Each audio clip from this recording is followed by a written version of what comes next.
Voilà. On est là, fidèle internaute, Makamon et Bandi. Je viens auprès de vous pour vous dire d'abord merci parce que vous avez belé déjà. Vous êtes connecté pour nous la émission Nabisoto Lomela. Vous êtes connecté à la chaîne Oyo, donc Ngoloba TV, votre chaîne, et je vous demande chaque fois de vous abonner parce que nous avons vraiment. Et ça, bien ceux qui nous avons tokomi na ba pensée moko, tokomi lo moko, tokomi batu moko, et ça bien pour la marche ya chaîne Nabiso. Ngoloba TV, fidèle internaute. Avant de commencer, je dis un grand merci à l'éternel Dieu, au Asali qui a notre kutama et sousou, au a renouvelé bonté na la vie na biso, a pesi biso souffle de vie, to pesi merci parce qu'aza malam, donc l'autre to pesa yé, to kosa en pesa été, et zakara merci. Alors, on peut déjà commencer cette émission. Je dis un grand merci aussi à toutes les personnes qui me soutiennent de loin comme de près. But aux un système il y a deuxième vague, donc deuxième vague il y a ma cam et il y a deuxième vague à couronner na ma cam biso pe na deuxième vague na biso en 2021 pe to yena ma cam na biso. Alors j'embrasse Kesha Benio quoi ça, mes amours pour la vie. Coucou à toi Motopamba. Wana nini warano pe na eloko te wana eloko Kadengoloba, simple représentant de la vie publique. Motema Ashuna Massoudi, ma maman chérie, ma maman de cœur, je t'aime beaucoup. La grande Elodie Ngoloba, coucou à toi également. Je vois Cornélie Maya Fashion, ma soeur de cœur, bisous. Nabo sanité lisusu. Papi Krisemoulele Afani Ngongo Banda, coucou à toi.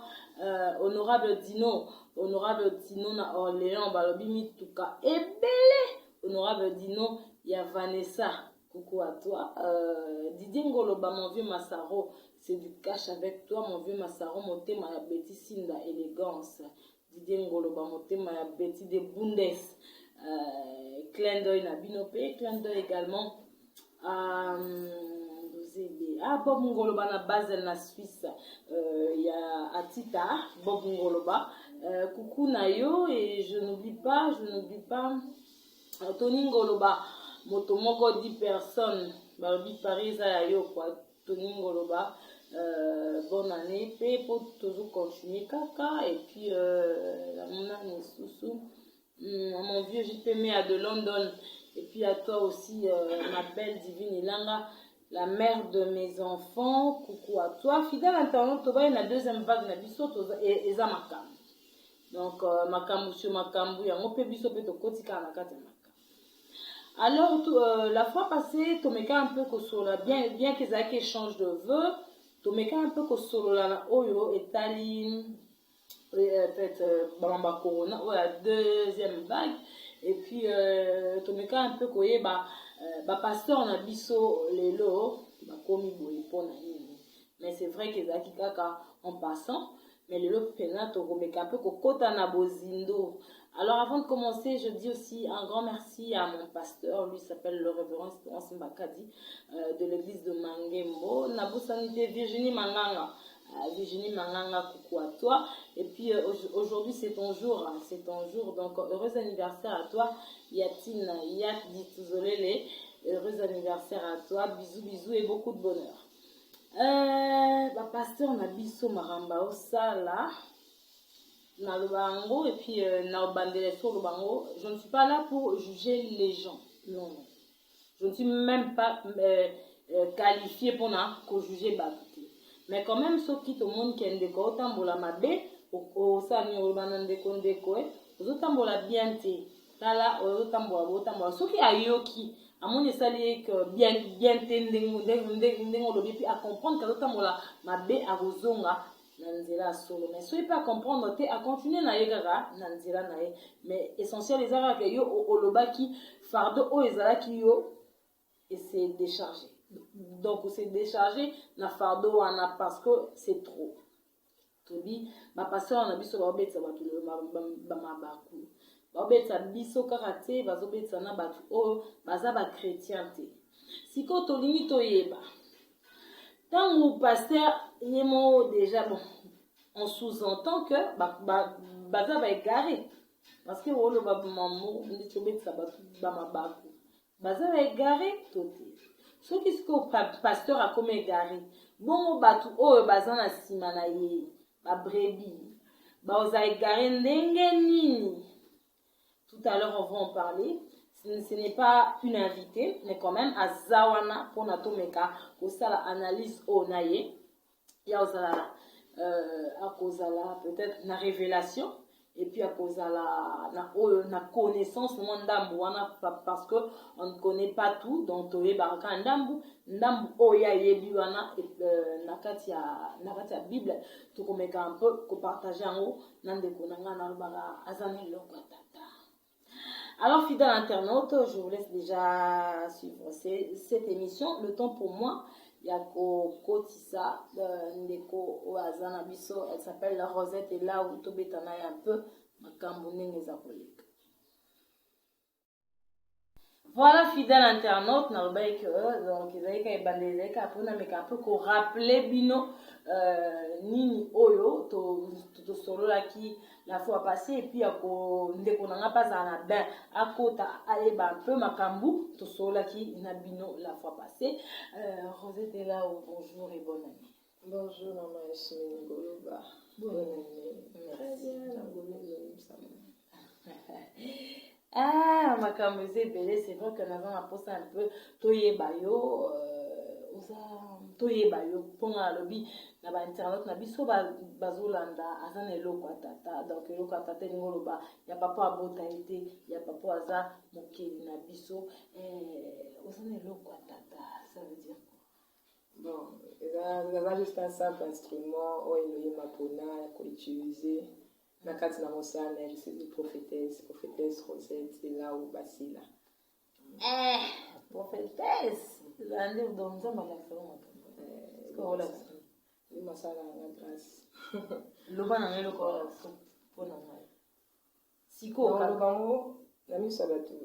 Na miso batu te. Ozomona makambo bango ya.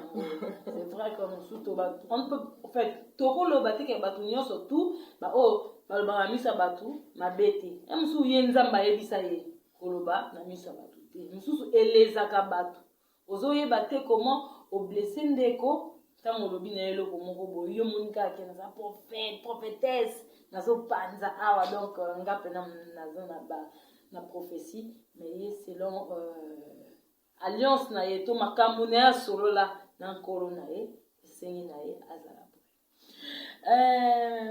Maman Rosette, lelo na okoloba église, c'est vrai que tous habitants sur terre ba église corps du Christ, eza yo ezanga eza Elodie eza Kesha église dans le formé église corps du Christ.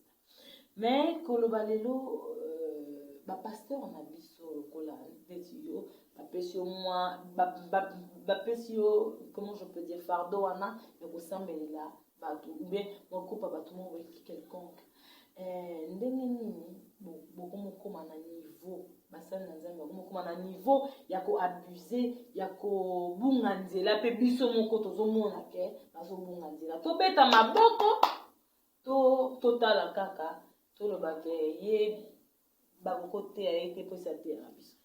Bon, maman Yasmine, merci pour la question très profonde. Une très bonne question. Bon, nalingi na loba. Moi, espérance Elohim m'a pesi ngai. Makambo etali makambo sacerdoce. Ndeko na ngai tosungana. Mba sali Elohim, yo koloba ke abeti libaku asali mabe. Ndenge biso to juger la basali Elohim. Eza ndenge Elohim juger la basali na ete. S'il vous plaît. N'invitez, basali yango balobaki nini? Parce que dans un rappel sur nos réseaux sociaux, Elohim m'a sengala stopé nano. Basali doit une année 6 mois on a réseaux sociaux. N'invitez, basali yango basali nini? Mais on a yebi. Elohim m'a posé à utiliser mon sali na ye. Yo oyo yoki. Ce qui les Camerounais est choqué. Quand on prophétise, la personne doit examiner.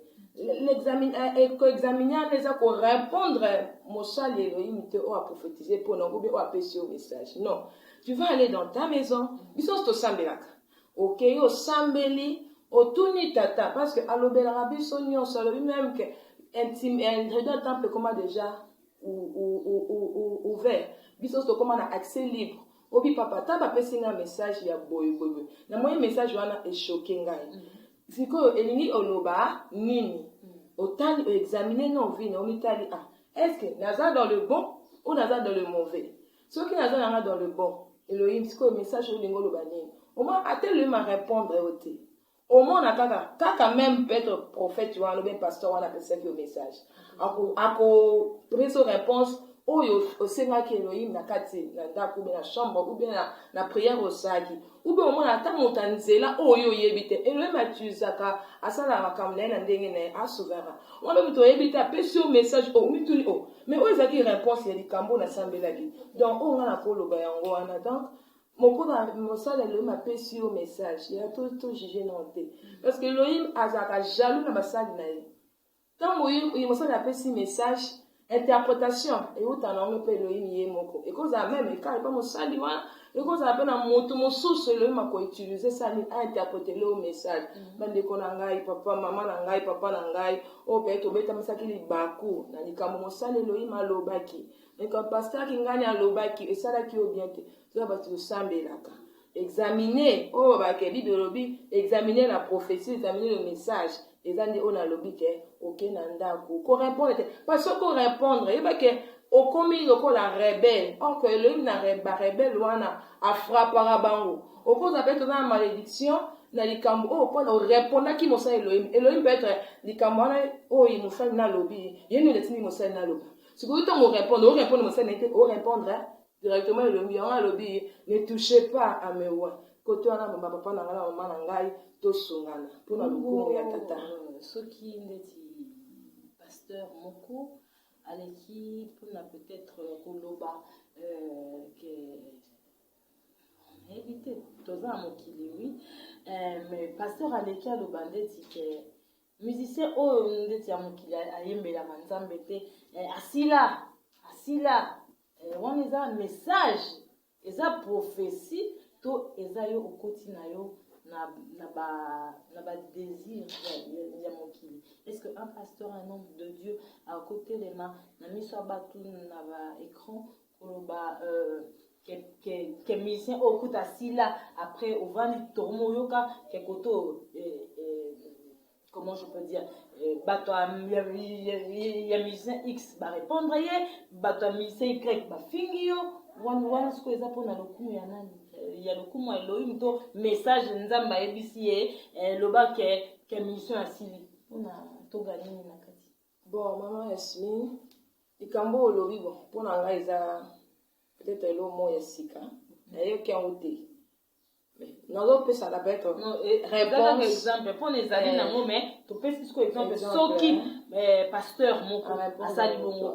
eza pona nzambe mutatindi ye alobango mpona ndeko wana azonga osalela azonga lisusu na kati ya mokili yango bien ya koyembela biso barumba kitoko to nzambe ayebisi ye to ye akomosala yango kaka na ndenge ya mosusu mama ya ngai yango lelo nalobaki avant ngai bon nayebi na ngai la personne te bapesi message mais ngai nakosenga na yo yaya tout prophète est prophétique na moi expérience moke Elohim apesi nga tout prophète est prophétique nga na osenga na yo etant que oyoki message wana echoke yo soki omoni ke okosambela te na préféré oluka ta prophète wana oluki ye bino mibale yango ntango mama esinga yapesa message ne fais pas na grâce le masalinga na lobela pe un message ya bato direct te bato bamona donc tosola na nini na biso mibale na pesi yo moto so kozala Elohim apesa message direct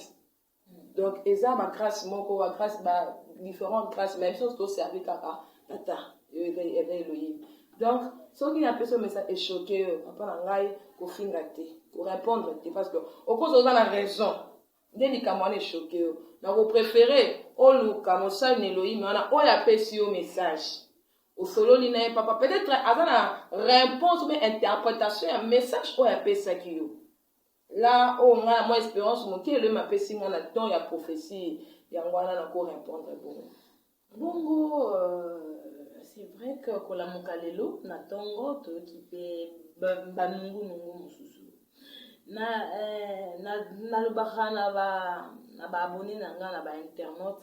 C'est vrai que ba makambo ko lobele za kebele makambo se concentrer na ngo ezebele na mboka en tout cas ezebele ata na ba vie na biso chaque jour na mabota na biso makambo ezebele tozana na début année où chacun de nous a un poste ya concentration ya méditation ya orientation ko te pa nzambe mais na kati wana mama tozomona deuxième vague ya corona deuxième vague yepe mabe corona toyebana eza etumbu ya nzambe ezaka maladie comme toute autre maladie to ezali nzambe moto senga na mokili na bato yakela batalela ye bazonge pa na ye parce que si siko tokomi na deuxième vague tozoyeba te soki lobi ekozala nini tozoyeba te soki lobi tokokende wapi tokokoma wapi tokosala nini. Mama Yasmine Elohim apambolo makasi lobi na butu ezalaki message oyo Elohim atindaki nga na loba metalaka tozana ndako moko te me Elohim mpe inspiré autour na nga question oyo na biki Elohim apambolo mingi omonaki yo poza na eloka tata. Mama Yasmine corona eza maladie eza fléau oyo Elohim ye moko atindi bato bakokama na ndako Elohim atinda malade oui moto afrappaki ba premier né à l'Égyptien. C'était qui? C'était Elohim lui-même. Il me lobi, Yehowa, aebisi Moïse. Zwa, moi n'a pas toi, aza pur, aza défaut. Makila na etia na baleton. Là, c'était l'ancienne alliance. Nouvelle alliance oyo. Moi n'a pas toi, les années, akufela ngai na yo, aza kombo na eza Yehoshua Hamashia. Le nom, Obotuna, Yehoshua Hamashia, eza kombo hébreu. Oui, il est né en hébreu. Il est né en Jérusalem. Aïbisaki Moïse, j'ai entendu les cris de mon peuple, je suis descendu. Souffrance au ban Israël, bazaki na on a 4 Égypte. Mais la même souffrance dans la Congo. Et la même souffrance au bateau souffrir na kata banda kote na vida ngai bongande azo sambela kamodo simbate. Yango wana Elohim na mawana ye. Atali kabi Moïse, j'ai entendu les cris de mon peuple. Depuis Kalana, Yehoshua Mashiach, après ça, comme on a été, depuis Kalana, après ça, Jésus-Christ de Tangaka. Mais, Yemake, Bana Israël, qui n'est 400 ans après, ne Yehowa, Yemoko, Abimeli, Moïse, na 4 lettres de tétagramme, ou a commis YHWH. Là, Benyon Yehowa, parce que Yehowa est en hébreu. Oh, Wawana, Souke, ça devenir, on m'a anobimela, devenir, anobimela, na moto, anobimela, na anobima, peut-être na kake, anobima nine. Donc, non, soana, yemoko la puissance, et misala, Yehowa, abilaki Moïse, pour ça, et a délivré bango, na 4 l'Égypte. Et ça, le quoi, cannabis soit l'élo. Et le matin, a fléau. Tant a frappé bana Israël, mais bana Égyptien le premier né na bango neuf. Mais bana Israël dit frappé pourquoi? Bana qui n'a pas principe. Batambola qui c'est dans directive ya Yehova yemoko. Même na nini makila moi n'a pas te sanga défaut. Et ça qui le combo Yehoshua Hamashia. Et ça qui Jésus-Christ était. Et le matin di fléau o ya corona pour bisonionso. Toyeba ke combo na eza Jésus-Christ, combo na eza Yehoshua Hamashia. Tango bato zonga na kombo na ye biso nyonso zongi na kombo na ye parce que biso za juif noir to ba congolais mais to ba juif noir spirituellement nous sommes des juifs noirs physiquement nous sommes des congolais yon to baloba ke Congo moka béni Congo to vivre paradis to vivre des points et le matin dit feu pour ba ne ba zonga na makolo na ye pour paradis au prophétie et le barassa nini et kokisa parce que quand il a envoyé Moïse avec son nom et puis il a essayé la routine d'abino les cana le lait au coulé le lait au coulé le lait et le miel donc fleur o eza ke ba o ya ba zonga na présence na ye ba zonga na kombo na réforme comment ba o ya yete maman, Oyaza, Ada ya tata. Ses brebis écoutent sa voix et les suivent. Oyaza ya tata, Oyo Kambela wana. Akozonga na kola tata. Akoba, ah papa, parce qu'on néglige la prophétie. Il doit ne méprisez pas la prophétie. Attends, moi, on peut prophétie qu'on méprise en côté. Attends, mon talibon, moi, on peut prophétie qu'on méprise en côté. Mon tout le monde, on a dit, on choisit ma chaise à donner, c'est où tu es pas ta tête. Elohim m'a inspiré à Komboana. Singa, va partout, faites mes nations, mes disciples. Donc, mes disciples, baza. Bon, il y a pété baza. Parce que dans le monde, Satan, baza, il y a mon pasali. Bah, oh, il y a bah, yo kambela ne, bah, ça, ni bah, zonga ndia na ye. Mais oh, il y a été. Bon, moi, on a un message, mon nom. Ah, oh, pas le basou. C'est long, yo. Donc, Corona est frappé, biso. Botoye, bah, combat Jésus-Christ. Botoye, bah, combat Yehoshua Hamashia, son vrai nom, le véritable nom du Créateur. Botoye, bah, comme on a, il y a moins à frapper. Atini pour des mais ceux qui comme vous avez évité, vous ne pas défendre comme oh, il y a Yebi, Nzambati, après ça, comme on a, fait après ça, comme on a selon comme apparition ou message où elle va transmettre. Bon, Elohim m'a amené à ça la grâce à qui il veut. Tant qu'on veut la paix Jésus-Christ, c'est pas que moi, la route, maman, na Yehoshua, non. Et ça, comme Yehoshua, ça, comme ma profondeur. Et ça, comme l'authenticité, le nom sacré du Créateur. On a la route à Jésus-Christ. Mais en tant qu'on a la profondeur, l'intimité, on a le Saint-Esprit. En révélant comme son véritable nom. Bamsou, c'est un vivant miracle comme Jésus-Christ là par la grâce. Parce qu'il y a d'autres temps Jésus-Christ, mais au moins on a la croix. Mais maman, Yehoshua a la croix. Auprès du Père, il intercède pour nous. Il nous a envoyé ça. Donc, l'église, nous avons surtout le Jésus-Christ, c'est l'élo. L'élo, Yehoshua Hamashia, il a la totalité de tout. Pour avoir la réponse, il y a un problème surtout Corona. Yehoshua Hamashia, il a la réponse. Moi, je dis que ça va ça. Je dis que ça va avec ça Corona. Avec ça, Jésus-Christ, c'est qui? Jésus-Christ, c'est un nom romain. Jésus-Christ, c'est un nom romain. Côté de c'est un nom traduit en français. Qui veut dire bon, Yehoshua Hamashia va traduire en romain, mais en français, il s'agit de Jésus-Christ. Donc, c'est qu'ils appellent le roman. Spirituellement, spirituellement, on traduit quelque chose. Peut-être comme on en a non ça veut dire quoi? On a dit force. Donc, si on a bien la force, force, c'est un nom commun. Non. Mais Ngoloba, c'est un nom commun. On appelle ça exemple. Si on se dit Jésus-Christ, c'est nous, il dit, Jésus-Christ, c'est belé. Jésus-Christ. Bon, je un peu ça comme Jésus-Christ. Jésus de Nazareth. Il y a Jésus-Christ de Nazareth. Parce qu'il y a une différence. Oh, il y a créateur, il y a fils de Dieu. Il y en a tout le monde quand on parle de Jésus-Christ. Il y a un lobby. Dans le lobby, moi aussi, votre humble servante, oh Elohim m'a dit. Avant, je priais aussi Jésus-Christ. Ton nom pour vivre grâce pour Anini. Ton nom la croix. Ton veut grâce. Il y a un dit avant que Yehoshua fait grâce à qui il veut. Mais si vous t'en aidez les mis, t'en as posé de pénétrer ton côté canal, le lieu où le lait et le miel. Autant que mouton ya passo la main rouge. Bon, le balelo que oh biso to zaba na Abraham. Nzamba Abraham. Après ma belle Nzambe te. Après ma belle El Shaddai. Elohim m'a abîmé là Abraham dans la chair. Elohim le créateur là dans nous autres abîmé là Abraham. Après ma belle Nzambe ta belle El Shaddai.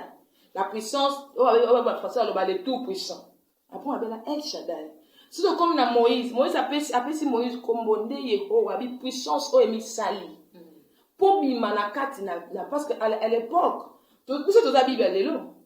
À l'époque nan ba égyptien ba qui va grande puissance na kabeta ni fétiche. Parce que le maman là qui pona bimisa bana ngai na kati na ba fétiche ma kasi il faut ça ni ngamoko na kita yo ici Moïse j'ai entendu les cris de je suis descendu pour les délivrer. Le Congo par exemple pour notre pays parce que je suis une Congolaise. Par exemple pour notre pays tu vois délivrance, tu vois ni indépendance physique, mais pas spirituelle. Parce que jusque-là, tout le temps, à comme Jésus-Christ.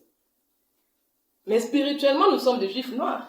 otangi donc il faut Abraham que otangi pe na Moïse après bateau bayaka na sima ou encore après bango babenga ena babenga Yehowa oh non François abenga éternel Yehowa spirituellement parce que dans la Bible il y a le logos il y a le réma la révélation spirituellement et ça puissance et la totalité à puissance là ça c'est qui Jésus-Christ est encore ngolo mais ngonga oyo pour vélo ka tata il va réponse à réponse na nyonso dans parce que lui la totalité mais là il reçoit Machia Jésus déjà la réponse nyonso na zui bon internaute tout ça vraiment plein de monsieur ça biso bien sorti bosali ba message pona koyeba en profondeur na o pe bazana tembe na o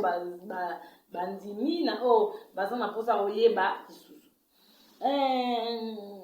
lelo tant na la muki voilà ezaki eloko ifali naloba avant mais tokutaki na kati ya makambo naloba na batu fidèle internaute que mutu soki alobi liloba il faut koyeba juger yango bongo te parce que tu n'es pas lui tu n'es pas la personne abimisi yango il faut koyeba intention oyo mutu abimiselaki eloko wana lobi na okoloba eloko lelo bakangi nga nango to baporte nga plainte nango mutu akodéfendre eloko wana ezakanga na koloba na bino peut-être nalobaki yango te mpona eleze bato nalobaki yango mpona likambo ou nalobaki yango mpe te nalingaki naloba yango bongo te mpo tomonaka combien de fois aminoko ebetaka libaku olinga oloba likambo moko boye likambo so ebimi amiso oyebi mpe te c'est vrai koteyaka eza na makambo so ndeti olobi mais tellement kozoteya on se rendre compte te bon wana je ne prends la partie ya mutu te koloba kelelo pasteur Marcelo Tunasi l'église catholique est portée plainte pour na alobaki bon nazolobara oyo namoni alobaki que l'église catholique eza lieu de repos oyo batu bazelaka bakota enfer ceux qui omeki un peu comprendre eloko wana est-ce que vu le pasteur ce pasteur aoki kozala alobi eloko wana mpona koblesse alobi eloko wana mpona kotalisa bato oyo alobaki alobi yango mosusu eza intention oyo bato bazokomprendre bazoloba te lelo ou encore alobi yango mpo monoko ebetaki libaku bon tomeka mpo aza wana te mais tomeka un peu kocomprendre nga na yo phrase wana mpona emema eti lelo ti sikoyo église catholique eporte plainte. Bon, maman esimi eza kaka même question posée nga bon eza kaka même question posée nga ya bapasteur to etu yango kaka même réponse mpe na répondre le message a été donné peut-être enfer ye azoloba eza enfer ya lifelo te peut-être enfer ye azoloba eza mpe enfer peut-être ya destruction te parce que soki otali même moto soki opelisi mbabula moto ezopela na mbabula toloba un mot na cuisine ça c'est l'enfer eza lifelo te moi tu imagines mama donc eza terme moko oyo nga namonaka eza alobi bongo te ke oyo mokili catholique ekotisa na lifelo non parce que biso tu biso ta biso wuta catholique po tobenga yango maison mère moto nini nanga wuta catholique te biso tobenga yango maison eti mon papa biso tongabe na wuta catholique nasambela na Saint-Michel na Bondal na mwana Bondal pa na Bondal maria azala so na Bondal te biso towuta catholique yango nayebi ke tomeka nanu kotuna bameka nanu kotuna mama papa Marcelo alingaka loba nini na kati wana parce que même soki toyebi papa Marcelo awuta mpe catholique biso même église nyonso oyo bakoki église de réveil totali même éthique wana éthique tozala nango mpe na kati wana omwaki catholique mpe eza na kati mpo ani towuta kuna elo bapermeta toleka kuna ye moko ayebele pourquoi yango nabi ke mosala kopesa message donc pourquoi tu as dit ça? Interprétation peut être il y en a qui est au sambeli tant que yo za chrétien au sambeli pourquoi le big l'église c'est catholique en faire en même temps que ngaipe na uta kuna même temps que yemoko pe a uta kuna peut le moko pe sur réponse interprétation oh ben t'as passé ma soeur dans la route pas le fait grâce à qui il veut encore peut interprétation encore peut ça la même interprétation et pas ya mosali ya papa Marcelo nga moni neti ngai tango bi kambwana na yebi na ngote na yoki yango kaka siko tango yebi singa mais nande a petite connaissance nga na yebi aka celui masali na prophétie na mona peut misha molimo donc alobi na yebi kabuya li felote o ya li feli donc ka langage moko ya ko utiliser a utiliser ki yango ina beso exemple que toi un mot makala mbabula un mot moi ça c'est l'enfer donc c'est un peu ça on nga koloba yango ana donc ba tuna parce que mon papa mon soeur ba interprétation Elohim m'a cette interprétation peut-être bazo juger na yango ana ke ba kanga et nini et là na peut-être yoye alobeli pona enfer wana ti donc voilà. Tokomi la 2021, c'est vrai que 2020 parce que tu chuté déjà 2020 et yaki na makamnango 2021 lelo nzambe alobi nini pona 2021 eza année nini thème nini peuple naye qui ko exploiter ou bien ekotambola nango durant toute l'année 2020. Maman Esmi 2021 élément pambolano posant il peut faut témoignage ma casse na 2021 au flash na peu ce message en voilà mais les restes c'est au sol la cima 2021 c'est année accomplissement puis c'est année à grâce so tu as eu 2021 2 plus 0 ça donne 2 2 plus 2 ça donne 4 2 plus 1 et 4 plus 1 ça donne 5 5 chiffres 5 c'est la grâce so tu as eu soit chiffre sous kawana 2 plus 1 ça donne 3. On voit la résurrection, on voit l'accomplissement. On a deux explications. La grâce, c'est lui qui obéira à son nom. Vachi, la reine Vachi. Elle a désobéi, elle a trouvé qu'il disgrâce. Esther, la juive, elle a obéi, elle a trouvé grâce. Donc, celui qui a obéi au nom de son créateur, Yehoshua Hamashiach. Dans la purification, la sanctification, dans la directive de mon péché, a trouvé grâce, il y a mouneni. Donc, grâce, c'est-à-dire que réponse, il y a ma kambounaye, c'est témoignage que j'ai à Ibandi. Oh, il y a pour désobéir. Il y a un message, il y a un créateur, à désobéir, à trouver une disgrâce. Parce que Elohim a l'obaka, jamais le recueillir la montagne sans qu'il y ait à prévenir la salle. À l'obaka. Tout ça pour sa solution, ça a katanda, tu n'as pas bonhomme, on a montagne, on a prié à mon macasse, on a boutou. Elohim, on répond dans la journée, azolé, papa, il m'a passé au message. Alors, son nom, ton créateur, Adonai, Yehoshua, Hamashiach. Elohim, ton créateur, alors, belé laïe. Ceux qui ont comprendre peut-être un message on a appelé sauter. Nazano asu quand on peut sa numéro nanga au bien on a autant à combo na yo parce que et le masala na grâce na message na les a plus discret. Donc soza on a peut sa numéro nanga au simbami au benginga. So ko simbami na yo moni ko benga na ngate. Kana ndako créateur na yo. Ayo qui réponse na ayo qui kolela na yo. Abi pas répondre yo. Bele la combo na ye. Yehoshua Hamashiach. Azana réponse ya kopesa yo na kobé la combo na wana. Siko tant na lobi l'accomplissement ni batu balela ki mingi na 2020. Batu baleli mingi. Nazo mona susu deli wa moko elandana kaka na 2021 o. Na mona kota pasteur mo na bondal. Shakabala. Pasteur mo ya bondal, na mona message mo ya liwa. Elohim alobi kombo kolongola liwa o dibabia bongisi likola vina yo eza Adonai Yehoshua Hamashiach. Nazo mona so le pasteur moko na limete liwa pe dia bongisi ane o kota mabele. Pe nazo mona pasteur wana po olongo elo mali po ko liwa na elongwa bela Adonai Yehoshua Hamashiach. Boyende kombo ane longa liwa. Oza mato ya koyoka ayoka. Oza mato ya koyoka te na pesi message. L'accomplissement 2020 on yoka makini. Ti nazo lo babwe shada iwa. Ele ma pesinga sous message. Nazo mona ele ma na posa les deux personnages moko batelema mpona mboka Congo.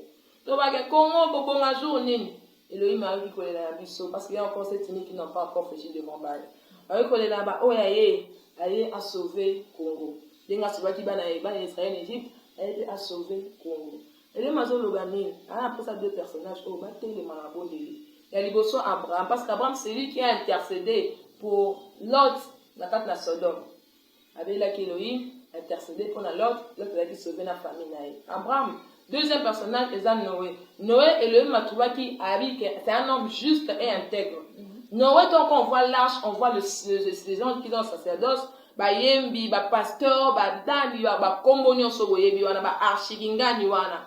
Le 5 ministères wana, on besoin de la sacerdoce. Et les mazolo babo téléma, la purification, la sanctification, vous avez intègre. Bon salela kombo na ye Adonai Yehoshua Amashi. Nazana nga folte na ye boy. Na opesa na opeta so to so na maman na nga Yasmine, le même singa na pesa message to. Ça méprise la prophétie. Abraham na biso zana notre papa Félix, papa moi j'appelle ça papa Fachi parce que moi je dis que c'est mon papa parce que c'est le garant de notre nation. Quand on parle d'Abraham, le père de la nation, c'est notre papa Félix. Papa le Malobi Samela, o arrêté, fléau, o arrêté, makambo yo, o sauver Congo, parce que na minute le monta yo, alobi na 1 Samuel 2, 10, il relèvera la force du roi. Il donnera plutôt la force du roi et relèvera la force de son roi. La puissance Elohim mazana posa pesa yo, ngazwa H na ye, acha na kati ya H na yo, papa Félix Tshisekedi. Akomisa yo puissant. Dans la supériorité, Nicolas, tout esprit de côté pour eux détruire Congo. Donc, Moïse à Congo, oh, Esaïe, papa Nangai.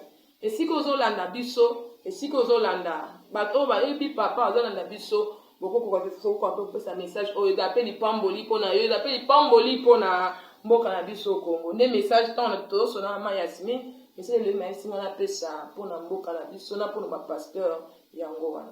Oaza amateur koyoka ayoka oaza motema kondima andima oaza makasa ko salela bon ne balba catholique donc ils sont surtout comme to uta kuna to yebige oaza motema ko salela en tout cas soki na kozo ngesu sima koloba na ba ndikoso catholique soki papa Marcelo Pasteur Marcelo maloba et déranger qui bino et déranger vraiment ba catholique et déranger église catholique nyonso ba chrétien catholique na kombo ya nzambe pena to ngana ye kosenga bolimbisi